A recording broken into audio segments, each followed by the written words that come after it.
hablar del agua, pero ustedes saben perfectamente bien que a nivel mundial el agua está tomando cada vez una importancia mayor. Veremos cómo está la situación del agua en nuestro país y desde el punto de vista geológico, cuáles son las circunstancias que están alrededor del problema agua en Cuba. Cuáles son las investigaciones geológicas que tienen que ver con el abastecimiento de agua potable, en primer lugar, y segunda, los problemas de la conservación de los recursos de agua dulce. No basta tener agua, hay que también aprender a conservarla. Y pues a comenzar por ver algunas cifras generales sobre el asunto agua en Cuba. Ahí tenemos la imagen de estas cifras generales. O sea, la superficie de Cuba, 110.860 kilómetros cuadrados, la población, casi 12 millones de habitantes, la lluvia promedio, 1.365 milímetros por año, y la temperatura media anual de unos 25 grados centígrados. Es decir, estamos en una región tropical donde las lluvias juegan un papel fundamental. Sin embargo, es importante tener en cuenta que el país dependen principalmente de la lluvia. Por lo tanto, las épocas de sequía son épocas de crisis para nosotros y las épocas de buena lluvia pues son épocas de bonanza en cuanto a la disponibilidad de agua. Por tanto, siendo una isla larga y estrecha, nuestro país es dependiente en su buena situación con respecto al agua de que haya lluvias regulares por los años. Sabemos perfectamente bien que en algunos años en el pasado ha habido etapas de sequía y sabemos también las consecuencias que ellos traen. A veces 3, 4 años de poca lluvia genera condiciones complejas. Por eso, una de las tareas que tenemos nosotros para mantener un ambiente adecuado y una lluvia adecuada en nuestro país, independientemente de los problemas globales, es mantener una forestación adecuada, una cobertura de forestación adecuada en nuestro territorio, tanto en espacio como con las especies adecuadas. Y eso es un proceso que sabemos que se está llevando a cabo y que todos debemos participar y cuidar de la protección de las plantas, porque sencillamente en ellas está la protección de nuestra salud, de nuestra vida. Otro de los hechos interesantes respecto al agua en Cuba es que en la isla de Cuba y en la isla de la Juventud existe un número de cuencas fluviales. Una cuenca fluvial se define como un área donde el agua es captada por la lluvia y entonces es conducida por una serie de ríos, arroyos, etcétera, hasta, digamos, el mar. Por lo general, casi todas las cuencas fluviales cubanas desembocan en el mar, aunque hay algunas cuencas fluviales que desembocan en sistemas kársticos, es decir, en cavernas, etcétera.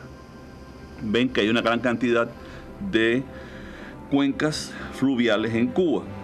En estas cuencas, pues pueden ver que abarcan un 81.000 kilómetros cuadrados y que es área sin red fluvial, pues 26.000 kilómetros cuadrados. Esto no es una cifra mala, porque muy a menudo estas áreas sin red fluvial corresponden con zonas kársticas donde toda el área de la región, toda el área es una captadora de lluvia. Por lo tanto, la cifra de área sin red fluvial no es un valor negativo, sino que es un valor relativamente positivo. Y entonces, al respecto de esto precisamente tenemos las cuencas subterráneas, que son las que acumulan el agua bajo tierra. Rocas acuíferas en Cuba hay alrededor de 41.000 kilómetros cuadrados y rocas de este total calcificadas hay 68.000. Es decir, no es lo mismo. Una roca puede tener grieta, puede tener alguna porosidad y admitir agua subterránea, pero de esa, las rocas calizas, las rocas calcificadas, es decir, con muchas cavernas, con mucha porosidad secundaria, pues sencillamente tienen una capacidad mucho más grande de almacenar agua y de que esa agua pueda ser fácilmente extraíble mediante pozos, porque el nivel de conductividad dentro de los acuíferos es mayor que en otros medios agrietados o con una porosidad limitada. Y pueden ver en el mapa ahí, en color rojizo, pues están todas las áreas donde hay una limitación de agua subterránea, o sea, hay agua subterránea pero no una gran cantidad, y que sobre todo allí se pueden construir presas. embalses. En tanto, en color amarillo, pues son las áreas que contienen calizas kársticas, donde están los principales recursos de agua subterránea del país. En cuanto a estos valores generales, los colegas de recursos hidráulicos nos informan que en Cuba hay alrededor de 38 kilómetros cúbicos de agua disponible. Pero no quiere decir que toda esta agua se pueda extraer. Subterráneas son 6 kilómetros cúbicos y superficiales 31 kilómetros cúbicos. Como yo les decía, esta disponibilidad de agua varía en función de las temporadas de sequía o las temporadas de lluvia. Por lo tanto, se trata de valores promedio. Y otra cuestión importante es cuáles de esos recursos de agua son realmente explotables. Hay un volumen de agua que no se puede extraer. Usted no puede secar un acuífero, usted no puede secar una ciénaga, no puede secar un embalse ni una laguna. Por tanto, hay una parte que siempre se queda ahí sin ser extraída, y el volumen total que pudiera ser explotable en Cuba se calcula unos 24 kilómetros cúbicos. Estos, por supuesto, incluyen agua subterránea y agua superficial. Sabemos que en Cuba, hemos dicho, existen determinados recursos de agua. Pues bien, estos recursos están en 3 categorías. Aguas superficiales, que se pueden alimentar en embalses o transcurren por los ríos y lagunas. Aguas subterráneas, que están en los acuíferos, bajo tierra, en las rocas. Y también hay un tipo distinto de agua que son las mineromedicinales, que son aquellas que tanto son manantiales que sirven para curaciones asociados a fangos también medicinales, o las aguas que están con condiciones especiales que se pueden sencillamente consumir, aguas que generalmente son explotadas para embotellarlas y ponerlas a servicio de la población. O sea, son tipos distintos de agua, y cada una de estas aguas lleva un tipo de estudio diferente, lo cual vamos a ver de una manera muy general en esta clase. O sea, ¿cuáles son las investigaciones hidrogeológicas y geoquímicas de las aguas mineromedicinales? Estas aguas son generalmente manantiales que surgen de la profundidad, a veces de profundidades grandes, y por tanto son aguas extremadamente calientes, hasta 80, 100 grados de temperatura. Otras salen a temperatura natural, y muchas de ellas pues tienen una carga de elementos químicos que la dotan determinadas características positivas para la salud humana. Algunas se utilizan para aplicarlas en la piel, otras para tomarlas, en fin, tienen diferentes usos, y también a este uso se asocia los fangos medicinales. Básicamente, este tipo de yacimientos de aguas minerales, pues se hacen investigaciones sistemáticas de la composición del agua, la temperatura del agua y, por supuesto, las propiedades medicinales de estas aguas de acuerdo a esa composición y temperatura, para poder construir en estos lugares, que hay estos manantiales, pues obras de tipo de salud pública para mejorar las condiciones de vida y mejorar la salud de las personas que están afectadas. Y después, inclusive para las personas saludables, también pueden recibir baños como estos y pues disfrutar de estas aguas. Realmente a mí mismo me gusta, cuando tengo la oportunidad, ir a estos baños termales, porque es un ambiente agradable que uno lo disfruta mucho. Y particularmente importante es mantener observaciones sistemáticas durante el tiempo de explotación de esos recursos. Es decir, en cada lugar que existen manantiales termales, pues debe existir un muestreo sistemático para ver que las propiedades de esas aguas se mantengan estables, y por lo tanto las personas que vayan allí con una esperanza de sanarse determinados aspectos, pues tengan esa esperanza justificada en que la composición química y temperatura de esas aguas, que justifica esas propiedades curativas, se mantengan dentro de los parámetros que son razonables.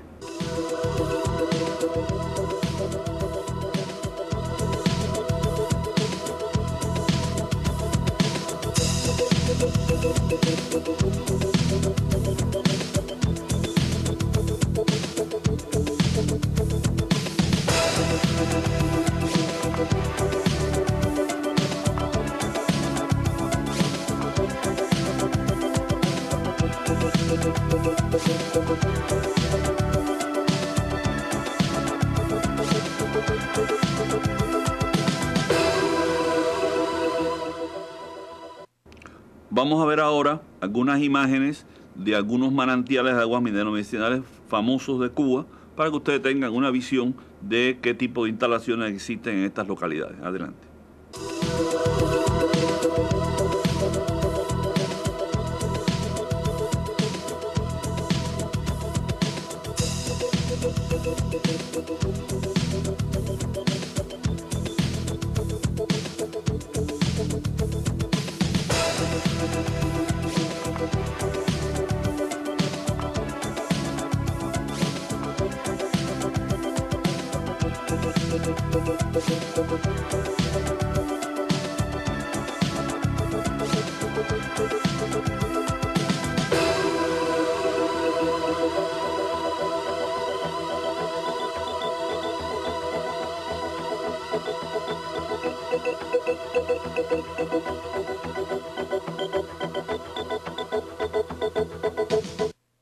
Otras de las investigaciones importantes que realiza la geología para garantizar los suministros de agua son aquellas que tienen que ver con la construcción de embalses, o sea, con la construcción de reservorios artificiales de aguas superficiales.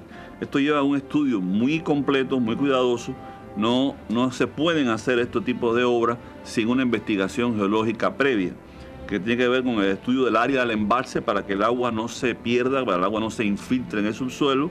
Tiene que ver con el estudio de las obras civiles, que tienen que tener los cimientos bien seguros, porque si una presa se rompe, el volumen de agua movilizado puede crear consecuencias de catástrofe también.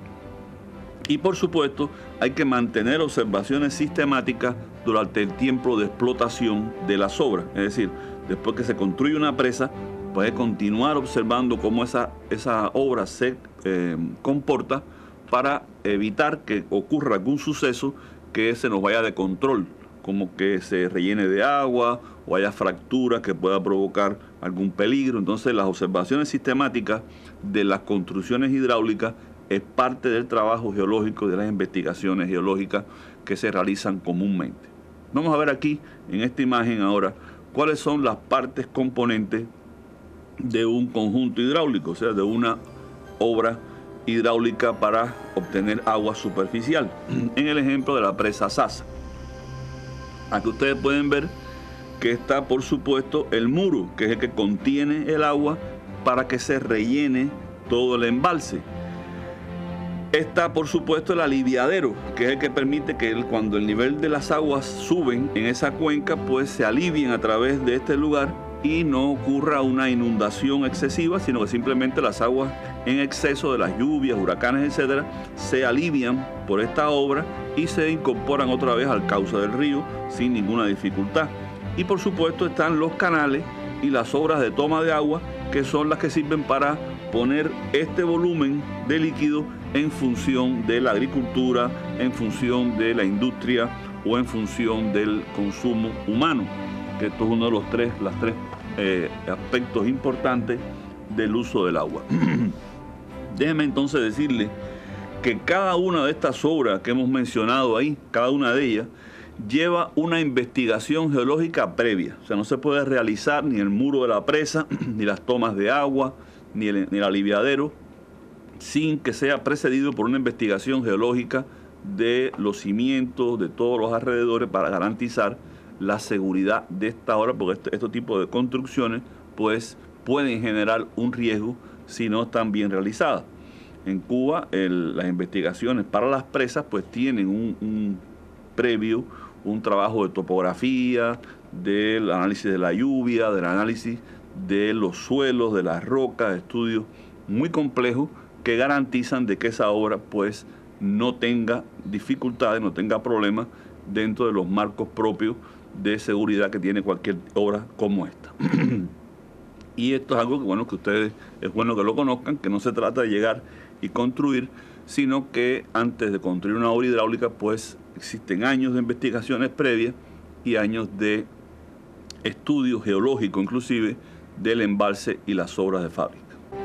Otro de los estudios fundamentales que realiza la geología es las investigaciones hidrogeológicas, es decir, las investigaciones de las cuencas subterráneas para determinar los recursos de agua que ellas contienen y cómo se pueden explotar, y también para ver cómo la explotación mantiene una calidad adecuada y no se está llevando a cabo sin que se mantengan los parámetros aceptables que le den larga duración a esta cuenca subterránea, permitan explotarla por muchos años.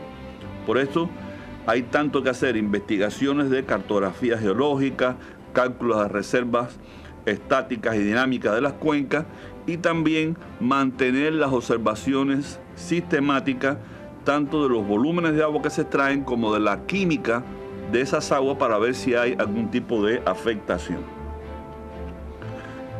Ya hemos visto en otras clases los sistemas kársticos, son extremadamente complejos. Bueno, dentro de estos sistemas es que se encuentran los principales recursos de agua subterránea del país. Y ustedes pueden ver de que el sistema kárstico se caracteriza porque toda la lluvia prácticamente es infiltrada por distintos medios al subsuelo, o sea, la cantidad de alimentación es grande. También ustedes pueden ver ahí que algunos ríos pierden su cauce en sumideros y por supuesto también alimentan los sistemas subterráneos. Es decir, que las fuentes de alimentación del sistema subterráneo son variadas, tanto la red fluvial como las lluvias.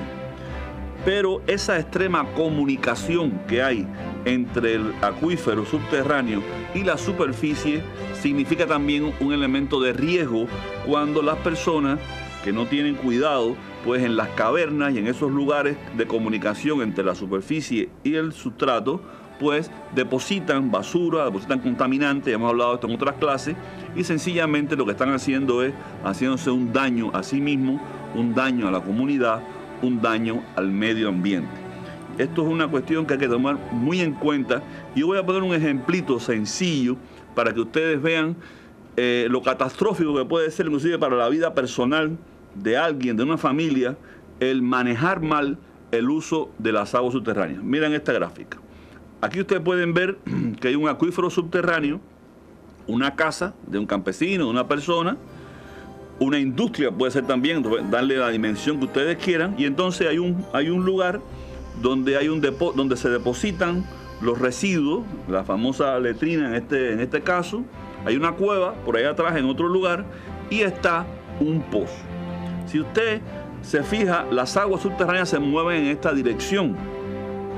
Por lo tanto, ahí hay un nivel de riesgo, y es que si usted deposita algo en la letrina, posiblemente después lo recupere por el pozo.